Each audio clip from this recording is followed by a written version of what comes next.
ကိုရင်အရင်ရဘူးလားတခါပဲရဘူးအော်အေးတခါပဲဖတ်လို့တခါပဲရဘူးလား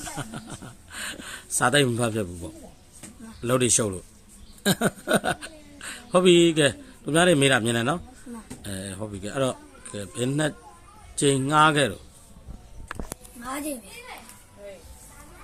ဘယ်နှစ်ချိန်ငားခဲ့တယ်၅ချိန်ဟာသူများဖြစ်တဲ့အတိုင်းလိုက်ဖြစ်တယ်လားကိုယ့်အထာနဲ့ကိုဖြည့်တာလားကိုယ်တာနဲ့ကိုပြရတယ်ကိုယ့်အထာနဲ့ကိုဖြည့်တာတေးကြလားပြင်ဦးမလားပြင်းတော့မပြင်တော့ဘူးဩမှတ်ထားလားနေရာမှာဒီချိန်ဒီရောမှတ်ထားတယ်နော်ကိုယ်ကမှအာပြီးတော့၅ချိန်တော့ဟုတ်လားဝမ်းနေရနော်6ချိန်ဖြစ်နေတယ်ဒီမှာ6ချိန်ဖြစ်နေနော်ဟုတ်ပြီကဲအုပ်ရီတော့ကရော30အုပ်ရီတော့က30သေးကြလားမှန်ပြင်အောင်မလားပြင်းတော့ဟာမပြင်တော့ဘူးအပီကိုဆိုတာနော်ခါတယ်ပဲဟုတ်ပြီကဲဝမ်းနေပါတယ်နော်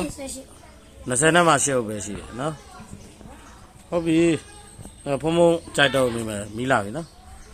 အဲ့တော့ခြေသွားတယ်ဖျားလောင်းဖွတ်မင်းနဲ့သီလပြရတဲ့အကြောင်းဖျားလောင်းဖွတ်မင်းနဲ့သီလပြရတဲ့အကြောင်းဒီမှာတဲ့ဒီမှာမင်းအုပ်ချုပ်နေစဉ်ကပေါ်လေဖျားလောင်းတော့ရတယ်ဖွမျိုးနဲ့ဖြစ်နေတယ်အဲ့မှာရက်တဲ့ဘာတဲ့တဲချောင်းလေးဆောက်လုပ်ပြီးတော့တဲ့တဲချောင်းလေးဆောက်လုပ်ပြီးတော့နေရတဲ့အဲ့မှာလေသူကလေတိတိဦးလေးရှာပြီးတော့တဲ့တိတိဦးလေးရှာပြီးရှာဖို့စားတော့တယ်တဲ့ပြင်းလာတီလာတွေပါလေတရားကျင်နေတယ်တရားကျင်တော့လေသူကလေအဲ့နဲ့ရွာသားတွေရတယ်ဟိုလေတော့အဲ့တီရတဲ့ကိုတူတော့ရတဲ့ကိုလေငါတို့ကလည်းအဲ့ဘုမမဘေးဦးမှလူသားမရှိဘူးလေဒီသူကိုလူရမယ်ဆိုသူကနေပြီးတော့အဲ့မှာပဲအဲ့စွန်းနေကအဲ့ဒီတူရီကနေအဲ့လိုကြကြအဲ့မှာလေဘုရားလောင်းကလုံးမရလေအဲ့မှာဟွာတူရီစာဘူးကြတယ်တဲ့အရှင်ရသေးတယ်ကအရှင်ရသေးအတော့တယ်ကဲတော့ကပြီးတော့အဲ့နဲ့ရှင်ရသေးရရွာသားတွေပြောတာငါဒီနေတဲ့အဲ့ဒီတော့ကြောင့်လည်းဆုံးမတော့မယ်တော့ဒီပြင်းတော့တွေတော့တရားကျင့်ရတော့မယ်အဲ့နဲ့သူကဒီနေရာကနေပြီးတော့ဒီရလာလည်းစိတ်မကောင်းဘူးတဲ့အဲ့နဲ့ဒီကြီးရတဲ့ထွက်သွားတယ်တဲ့ထွက်သွားပြီးတော့တဲ့နောက်တဲ့ဒီတပါးတဲ့လာတဲ့ဒီလားပြရသေးတယ်သူကလည်းလာပြီးတော့တဲ့သူကနေပြီးတော့ထားတဲချောင်းလေးကလည်းတက်ရနေပါလားတဲ့ရရတက်ရနေပါလားတဲ့ငါနေမယ်တဲ့အဲ့မှာလေတန်ရှင်းနေရပဲရော်သားတွေကအသိမရှိတော့အဲ့မှာတန်ရှင်းလေးလောက်တာလေအဲ့နဲ့တွားနေပြီးတော့တီလာပြရသေးကနေပြီးတော့ပြီးတော့အဲ့တော့ခိုးနေနေတယ်အဲ့နဲ့ရော်သားတယောက်ကဒီစည်းလိန်နဲ့အဲ့သူကအရှင်ရသေးကနေပြီးတော့ထွက်လာတော့အဲ့တွေ့တော့အရှင်ရသေးဒီเจ้าမနေမလားဗျာတဲ့ဒါဘုတဲလေးတုံးနဲ့ဒါအရှင်ဟုတ်တယ်စီကောင်းတီလာဟုတ်တယ်စီကောင်းအရင်တော့တီလာတော့နေပြပါတယ်ရှင်ရသေးနေတော့တဲ့တောင်းလေးပါလေခုတော့ तू ကမရှိတော့ပါဘူးတဲ့တော့သွားနေရပါသူတော့တော်တော့ပါပြီတဲ့အားနဲ့သွားနေပါရှင်နေဒီမှာနေနေတဲ့အားနဲ့ဒီလာပဲစီကနေလာအဲ့မှာတီးကပဲနေတာအဲ့မှာရောစရာတွေနဲ့အရှင်ငါကြတော့ဟုတ်တီလာတမားလေးပြသွားတဲ့ရတဲ့ကြီးလို့ထွက်သွားမှကြောက်လို့ဆိုပြောတယ်အဲ့မှာသူတို့ကနေပြောတယ်နေတိုင်းနဲ့ဆုံးရင်းပွဲတွေကိုတဲ့အကုန်ကတ်ကြတယ်တဲ့ဟာ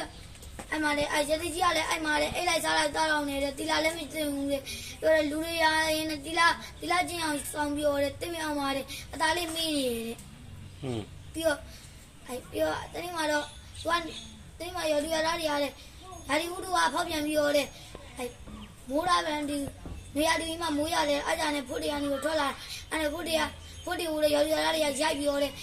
ရှင်အသိကြီးကိုလက်ပေါ်ရတယ်အဲ့ရှင်အသိကဖို့သားကိုဘိုင်းမန်ဒီတော့စားကြတော့တအားကောင်းတာပဲတဲ့အဲ့ဒါဘာသာလို့ဆိုဖို့သားပြရတယ်အေး အားနဲ့ရလွယ်သားတွေရတယ်လာနလာလာတဲ့အတူအရှင်အသေးကိုတဲ့ဖုသားရင်ကြီးပူရတယ်နောက်နေ့တော့နောက်ကရောက်တော့တဲ့ဖုသားရင်ကမစားတော့ဘူးတဲ့အားနဲ့အရှင်အသေးကြီးရတယ်ဖုသားရင်လည်းစောစောလန်းလန်းဖြစ်နေရတယ်အားနဲ့စောလန်းလန်းဖြစ်နေလို့ဖုသားရင်မနေ့ကတော့လေရတဲ့ရာတွေရတဲ့စားဘူးတော့ပဲဒါပိုင်းတို့ဘိန်းတို့မေးတော့လေရတဲ့ရာတွေကအဲ့ဒီရာတွေရတယ်ဖုသားရင်နောက်ကရောက်တော့ ဆိုင်ကတွန်းတော့လား နောက်ဆုံးတော့လေတတိရတယ်မနေနိုင်တော့ဘူးလေမေးလိုက်တော့အဲ့ဒီသားတို့လေဖုသားမပါဘူးလားဖုသားရရတယ်ရရလို့ရဥလူဖောင်းမပြန်တော့ဖောင်းမပြန်လို့ဖုသားမပါတော့ပါအားနေတဲ့တတိရတယ်တနေ့တော့လေတောင်မွေးနဲ့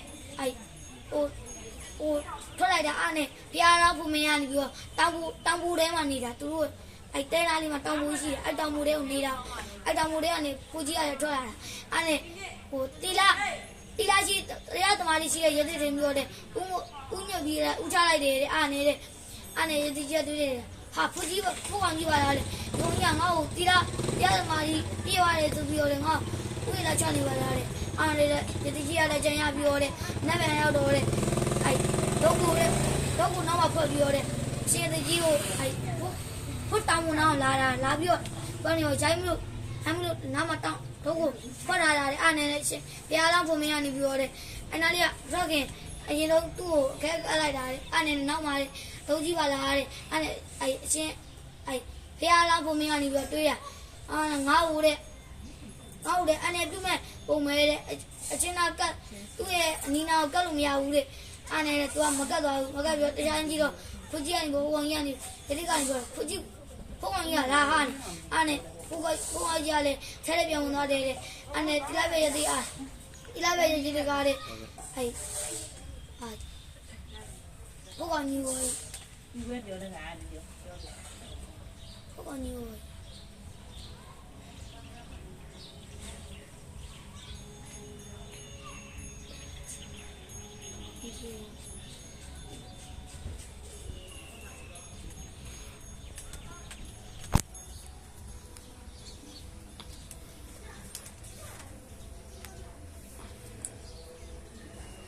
လောက်လေ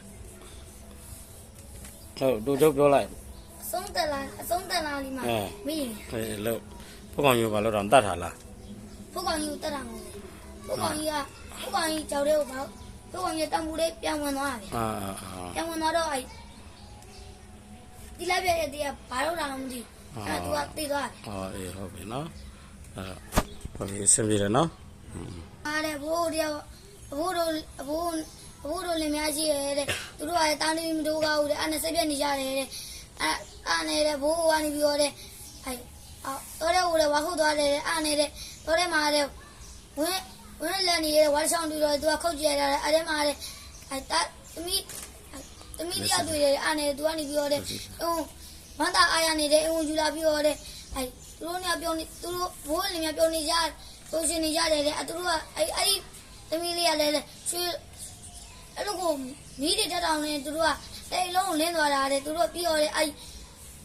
သူတို့ကဝါးတွေရလာပြီးရွှေငွေတွေရင်သာကြောက်တော်မလည်းများလည်းရတယ်တဲ့အားနဲ့သူတို့ကလည်းပြီးတော့သူက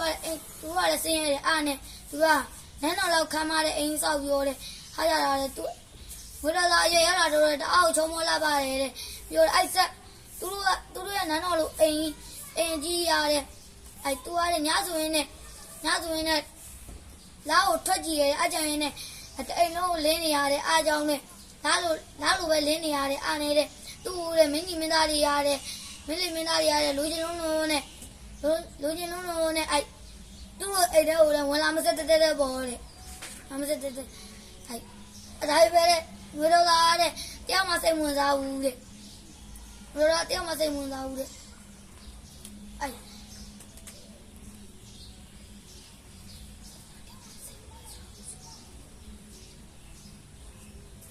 ဘိုးလည်းမရလေဝေရော်ရဲ့စိတ်အတိုင်းပဲတဲ့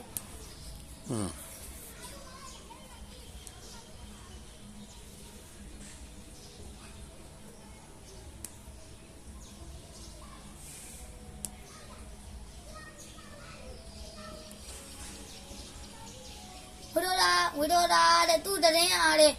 အဲ့ဒီမှာလည်းတော်တော်ကြော်ကြားနေရတဲ့အားနေတဲ့ ဘာရနေတီဗီမှာလားဘာရနေတီဗီမှာလည်းမင်းသားတစ်ပါးရတယ်မဲလိုက်ထွက်နေရတယ်မဲလိုက်ထွက်နေတယ်သူ့ရဲ့မိတို့ကမှာလို့တယ်တဲ့မြောက်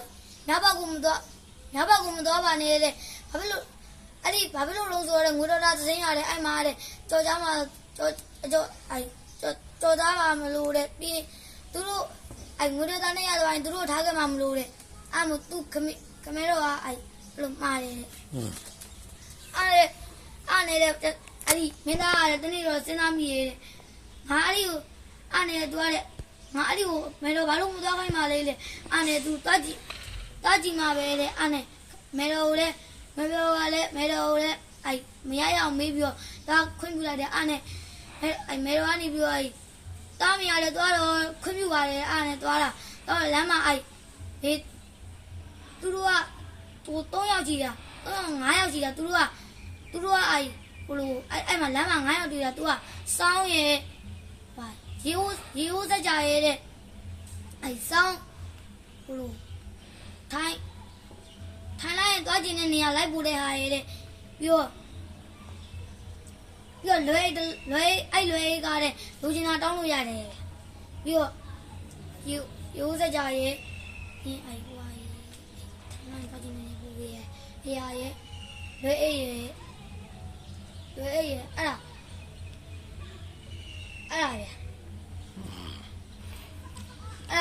အဲ့ဒါနဲ့တွားဒီပြောတယ်မင်းတို့လည်းအဲ့လိုခွဲမရရရင်လည်းငါမြပြည့်တဲ့နေအောင်မင်းတို့လည်းတွားကောက်ကြီးတဲ့နောက်ချီကိုပြည့်တဲ့ဟာတဲ့လွယ်စက်ကြတဲ့တောင်ချီပြည့်တဲ့ဟာတဲ့အဲ့တောင်ချီပြည့်တဲ့ဟာတဲ့အဲ့လိုစောင်းစက်ဟိုလိုဟာစောင်းစက်ကြလည်းပါတယ်အဲ့တောင်ပြည့်တဲ့ဟာစောင်းစက်ကြတဲ့ပြီးအနောက်ပြလိုက်တဲ့ဟာတဲ့ထိုင်သွားကျင်တဲ့နေရာလိုက်ပို့ပေးတဲ့ဟာတဲ့ပြီးအရှိပြလိုက်တဲ့ဟာတဲ့ပြလိုက်တဲ့ဟာရေဦးစကြတယ်ဗျရေဦးစကြတယ်အားနေတယ်သူတို့ကအဲ့မြားတွေကိုလိုက်ရှာကြတာတဲ့သူတို့ကတော့တဲ့တကယ်မှတ်ပြီးသွားတယ်အားနေမင်းသားကနေပြောတယ်အဲ့ထိုင်လိုက်လိုက်ပို့တဲ့နေရာကိုလိုက်ပို့ပေးလိုက်တာတဲ့ထိုင်လိုက်ပို့တဲ့ဟာကိုတဲ့အဲ့ပေါ်မှာအဲ့မှာထိုင်ပြောတယ်ငါ့ဦးကငွေတော်သားစီရအောင်ပို့ပေးပါတယ်အားနေတဲ့ငွေတော်သားကြီးအဲ့ထိုင်လိုက်ပို့တဲ့ဟာနေပို့ပေးလိုက်တာတဲ့အခန်းထဲကိုတဲ့အားနေတဲ့သူကနေပြောတယ်အဲ့မှာတဲ့လွယ်တဲ့ကနေပြောတယ်ငါငွေဆောင်နဲ့တဲပေးပါတယ်အားနေငွေလိုတအားကိုလင်းတောက်ပါနေရတယ်အားနေတဲ့ငွေတော်သားချုပ်ပေးလိုက်တယ်ငွေတော်သားချုံပေးလိုက်တယ်ပြီးတော့သူ့နန်းလာကြီးတွေလိမ့်ပေးတယ်ပြီးတော့ငွေတော်သားမိုးတဲ့နှစ်ဘူးမှာတဲ့ကြောင်မိုးလေးဆွဲပြလိုက်တယ်ပြီးတော့သူ့အောင်မှာအစေခံတယောက်အိတ်တယ်အဲ့အစေခံကိုလဲတဲ့နန်းလာလေးလိမ့်ပြီးတော့တဲ့ဟာဝါဘူးမုံဆွဲပြလိုက်တယ်အားနေတဲ့သူတို့တယောက်ကိုတဲ့အဲ့သူတို့နှစ်ယောက်လို့ငကင်းလင်းတော့သူတို့နှစ်ယောက်တယောက်ချင်းတွေ့ပြောတယ်ကြီးကြတယ်အားနေတဲ့နန်းမီးကပြောတယ်ငါဘာလို့ရင်းနေအောင်သိချင်နေမှန်ကြည့်လိုက်တယ်အားနဲ့မင်းသမီးလေးကျမရင်းနေရလဲသိချင်နေမှန်ကြည့်လိုက်တယ်အန်ယောက်တော့ကြည့်လိုက်တော့တယ်အဲ့လိုဖြစ်နေအားနဲ့ဒါလူလောက်တော့ရအောင်နဲ့အားနဲ့အစီကံတွေကနတ်သားလေးပဲဖြစ်မှာပေါ့နတ်သားလေးပဲလုံမှာပေါ့တဲ့အားနဲ့နတ်သားလေးအဲ့အားနဲ့မင်းသမီးကအဲ့နတ်သားလေးကိုရောက်ဖမ်းမယ်အားနဲ့နတ်ပြန်တော့အဲ့ကြောင်ဆောင်ပြောတယ်အားနဲ့မင်းသားလေးရောက်လာပြီးတော့အင်းလိုပဲအဲ့ဆောင်းနေရုံပြောတယ်နတ်သားလေးလေးပြီးပြောတယ်နတ်သားလေးလေးပြီးတော့တာတဲ့အားနဲ့လေဝေသားလေးထွက်ပဲကြီးရောတဲ့ငွေတော်သားနေပြောတယ်အဲ့ကြောင်ဆောင်ပြောတယ်သူ့ကိုလည်းဆွဲလိုက်တယ်ဆွဲပြီးတော့ဆွဲလိုက်တော့ဒီဘာလို့ဒါလေးလုပ်ပြတာလဲတဲ့အဲ့နဲ့သူတို့ယောက်ကတဲ့ခန်းထဲမှာလေအဲ့ချစ်ကြသွားရတယ်အဲ့ဒါအစီကားကနေပြီးတော့မင်းသမီးလေးတယောက်စာကိုအဲ့ဘာအသီးနှံနေယူရတာအဲ့နဲ့အဲ့မူးမတဲ့ကနေမကြီးတယောက်ကနေအဲ့မင်းသမီးလေးအဲ့လောက်စားလို့လားတဲ့ခု